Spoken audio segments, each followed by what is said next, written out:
Hi guys, well this year has really been the year of the bike games, hasn't it? Earlier this year we had MXGP 2, we've got Ride 2 on the way, and of course we've got Moto Racer 4 coming up soon.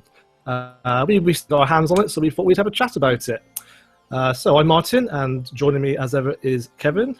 Hi guys. And Alan. Hello viewers. And joining us is Ed, new to the team. Welcome Ed. Hello. Hey. Hey. Hey, delayed reaction. Lovely. You guys are on the ball. Brilliant. So obviously you guys recently played Moto Racer 4. I'm sort of watching some video back, and I have to say it looks fun. Maybe a bit dated. Would I be right in saying that? Well, I think Moto Racer 4. I think recently I played it on some PlayStation VR, and I think I felt it was the worst game I'd ever played. It made you ill, basically. Made me very ill. Took a long time to recover from it, and what they had cut out of the game to make it run at the 90 frames per second, it needs to run out in VR. They basically cut everything out. I mean, there was just the bike, and scenery was appearing like meters in front of the bike. I mean, it was pretty dreadful, and it wasn't making 90 frames. It wasn't even making 60. So you got off the VR feeling very unwell indeed.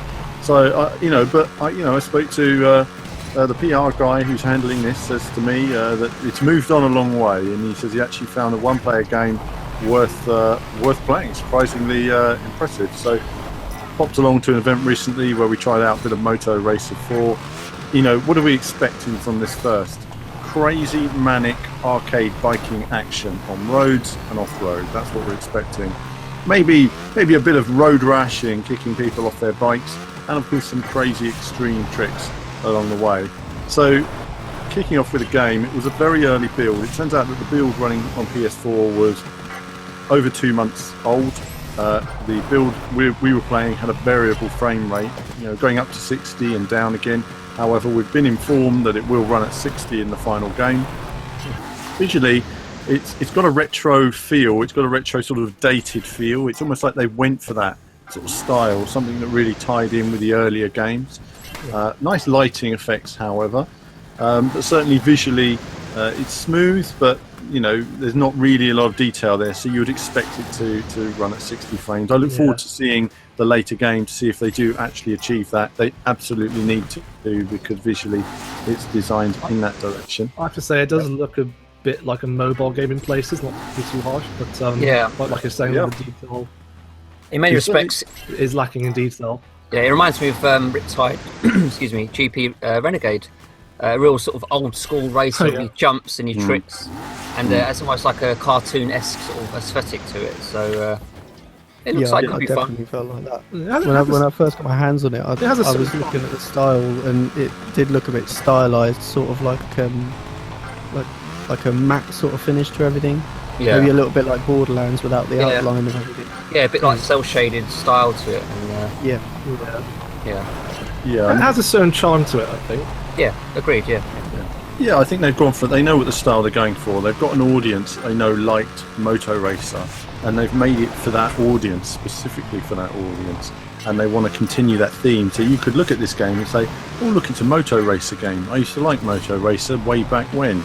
So visually, they've got that style. It needs to run at the 60 frames. To be fair, the footage that we have here is still early in development, and of course, I look forward to seeing what more they get out of it. But having said that, the comparisons to a mobile game are fair. At the moment, it's it's not necessarily pushing visual boundaries. But with the gameplay, I mean, I kicked off by using a bit of the street racing bikes. I found it kind of difficult to. There was no audio to the actual bike, which didn't help. Yeah. Only audio to the boosts, and that'll be fixed in future builds. I just found it a bit, I don't know, it was very difficult to keep the bike in a straight line. You'll see me waving around a lot, and I found it difficult to put the bike. I felt there was the controls at this stage were quite laggy and not as responsive as they needed to be, and that really affected me. So I'd turn one way and then I'd turn the other way, but it'd take a second, and in the end you end up just sort of swaying down the road. Now it's a very early version, and some of that could be down to the TV we were using and everything else. But it did feel excessive, even given the TV. I've used laggy TVs and I've not had this sort of problem. So Lots of input lag then. Lots of input lag, and sort of just generally, I don't know. I felt my initial gameplay for me was a little bit uninspired on the actual street racing bike. Yeah, moving I've on got to say, yeah, go. Sorry, the road racing bike. It seems like your wheelie boost builds up too quickly. You don't feel like you've earned that boost. Like if you've done some tricks and you build up the boost, that's fair enough. That's how it is in Riptide. But from what I've seen here in Moto Racer 4, the road bikes, it just seems like it just builds up really quickly. You use it and it builds up again. You use it. It just doesn't feel very. It's not rewarding, is it? It's like you've not earned that boost. It's very odd. No, it was tricky to maximise it though. I did find that at first I was boosting all the way around, and then I started just boosting more when I was on a straight piece of road because I could get more out of that boost. But no, I think there was a lot of that. I don't know if it always felt fair with the AI rivals, whether they were boosting at the same time. It was very difficult to tell. So that's definitely something that we'll need to look at on a future build. So we looked at 2 tracks on the street bike. We looked at this desert course and this forest course as well. And there's oncoming traffic and stuff like that to deal with. The fact there is at least traffic to dodge, it does add another element of challenge and excitement to it. It does. It felt very road rash, actually. Yeah. Again, there's not really any road bike racing games like this. I mean, even Drive Club Bikes, obviously there's no traffic in there. So, again, I think that really does add to the kind of old school feel to it. It's just the genre that's really been lacking lately. It's good to see a return to that. I just can't help but think of Drive Club Bikes whenever I look at it, how good and how exhilarating that was, and I'm not sure if I'm getting the same feeling from this yet.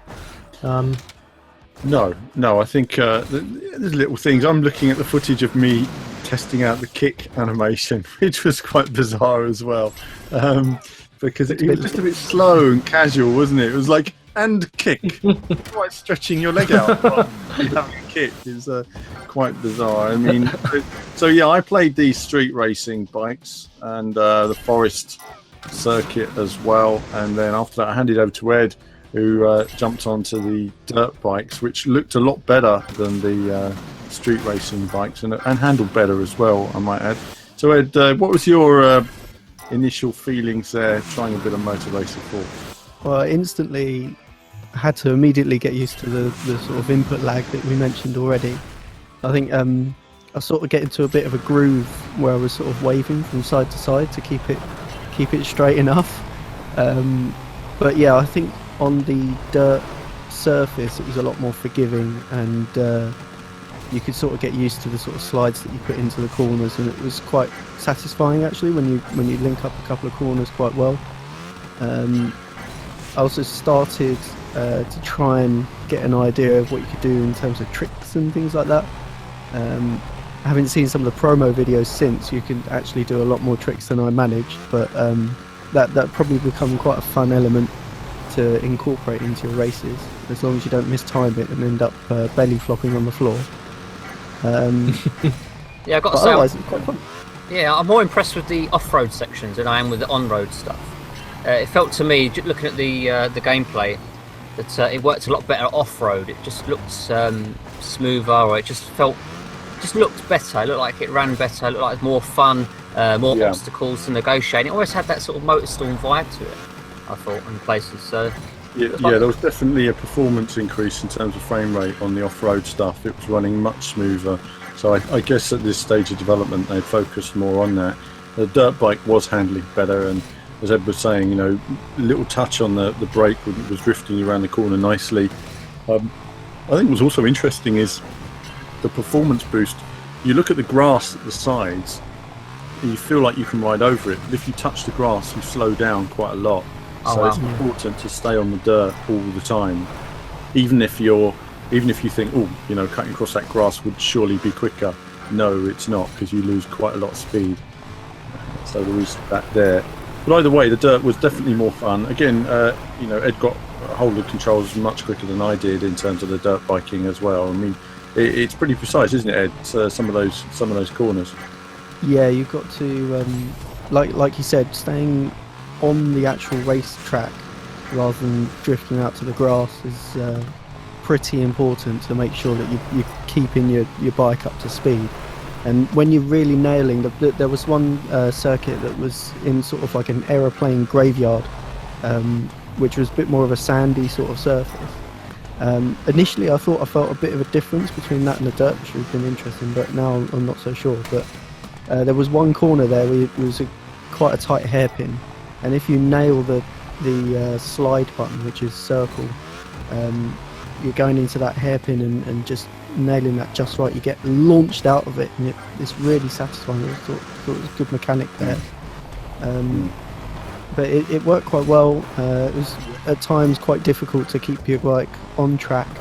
I think it was probably mainly due to that massive input lag. But yeah, once you get used to that, you were going around quite well. Hopefully they just solve a few of those issues, and then you've got a fairly fun little arcade game to play around in. There's some good characters in the game.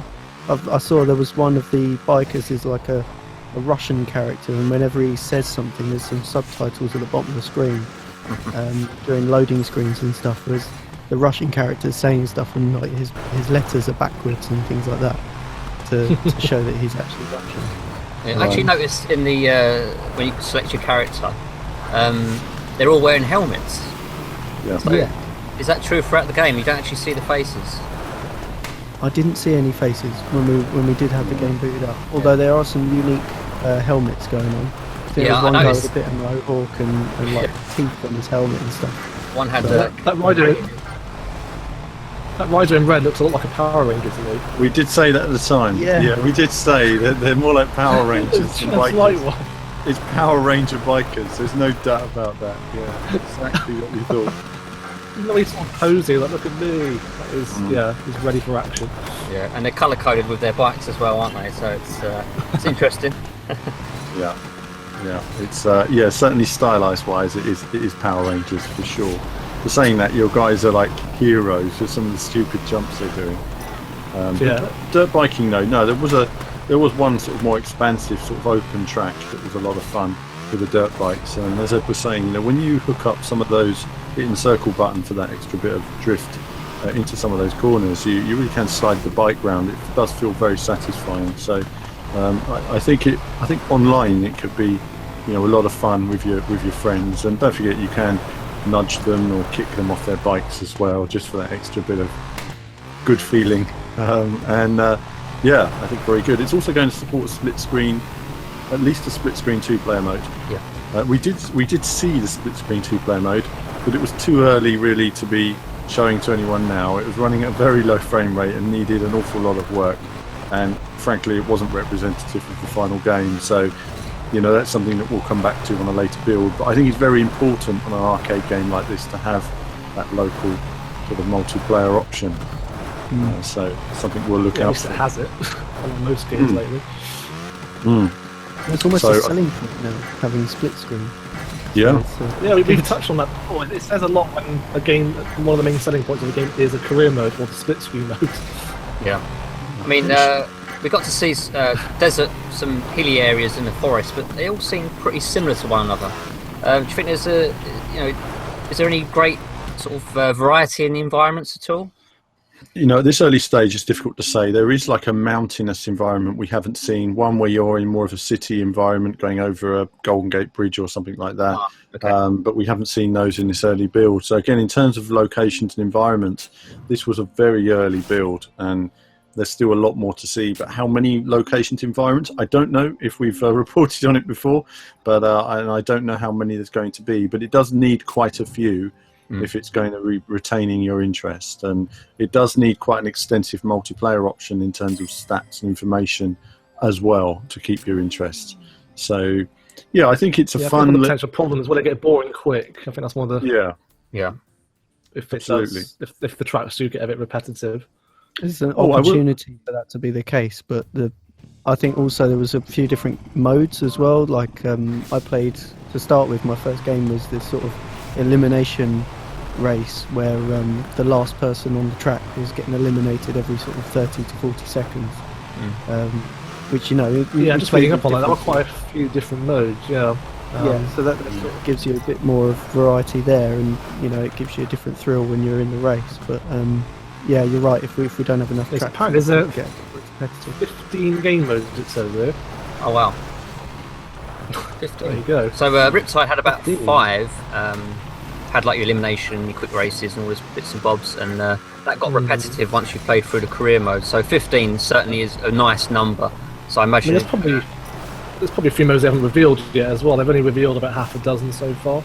Yeah, I mean 15 is an awful lot, isn't it? I'll be interested to see. I'm quite surprised. I mean, I don't think I could read even. that twice and I saw that. Yeah, I don't think I could even come up with 15 modes. I've been playing racing games, for many years and all different. So it'd be interesting to see. New ways to ride your bike. Well, I will say actually, I actually got on quite well with it in the first person perspective, funnily enough, and the dirt biking from the first person was quite fun. It's just the only thing is that obviously you can't see when you're trying to kick somebody else off their bike, and you don't see what your rider's doing when you're doing tricks on jumps at this early stage as well. So there's little things there that they need to work on, but it was surprisingly playable from the first person cam. It looks a lot better than MXGP2's first person camera at any rate. Well, yeah, but having said that though, it does reveal a very basic looking bike cockpit in the first person. So It does. that needs a bit of work. Yeah, it certainly does. I mean, MX. Yeah, imagine that in VR. Well, yeah, it's well, exactly. I mean, it needs work. There's no doubt about that. And MXGP2 actually, I think the first one, MXGP, I quite enjoyed the first-person bike view. I thought it was quite, you were in there. MXGP2, I just remember it moving around too much. It's like they tried to make it's horrible. It just floats. Yeah, it just floats off the bike. It doesn't shake anything like that. No, it just like doesn't feel as good. No, it doesn't give the sensation that you're riding over off-road terrain. It's definitely lacking. Yeah, looks better in Moto Racer 4 from what I've seen, apart from obviously the graphical detail. Yeah.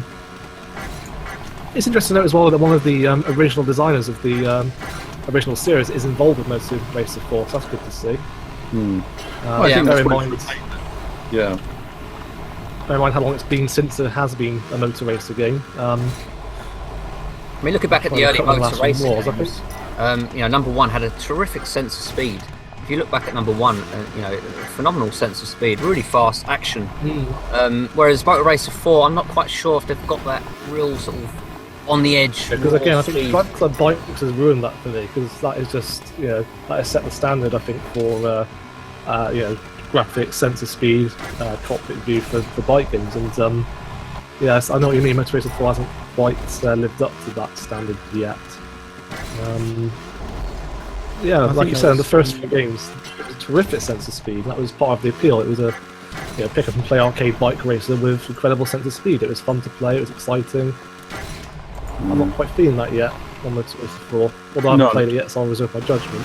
No, it still needs a lot of work, and I think we'll look to see a future build and then come back to it. And I think we'll all have a chat about it again in the future. But we'll round up now to get a final impression from each of you and what you've seen and what you've thought of it all so far. Ed, kicking off. I think it's promising. There's some underlying mechanics that are quite good, quite satisfying. There's obviously a lot of work needed for the build that we played, but I think there could be some good fun in there for a particular target market. Hey, Martin? Yeah, I think it definitely has potential. It's good to see the series make a return. And I think most of all, there is a lot of room in the market at the moment for an arcade bike racer. Because obviously at the moment, it's kind of dominated by Milestone's sort of more realistic simulation titles. So I'm still holding out for it. I think. Considering it's a budget game as well, it's only going to be about £25, I think. It's definitely one to watch, possibly. Okay, Kevin, your final thoughts. Yeah, just looking forward to seeing more variety in environments, because at the moment, what we've seen so far does feel a little bit samey. And also, I'm looking forward to seeing the 15 events just to see what they can come up with in the career mode. Yeah, it'd be interesting to see. There's going to be some interesting events there, isn't there? Absolutely. Well, listen, we'll finish off on that one. Thanks for your impressions today, guys, and all that. We'll come back to this later when we see a future build. And that's it for now, viewers. More Moto Racer coverage to come. There'll be more on the channel relating to Ride 2 as well. There's lots of other stuff and Forza Horizon coverage, and there'll be more from us very soon.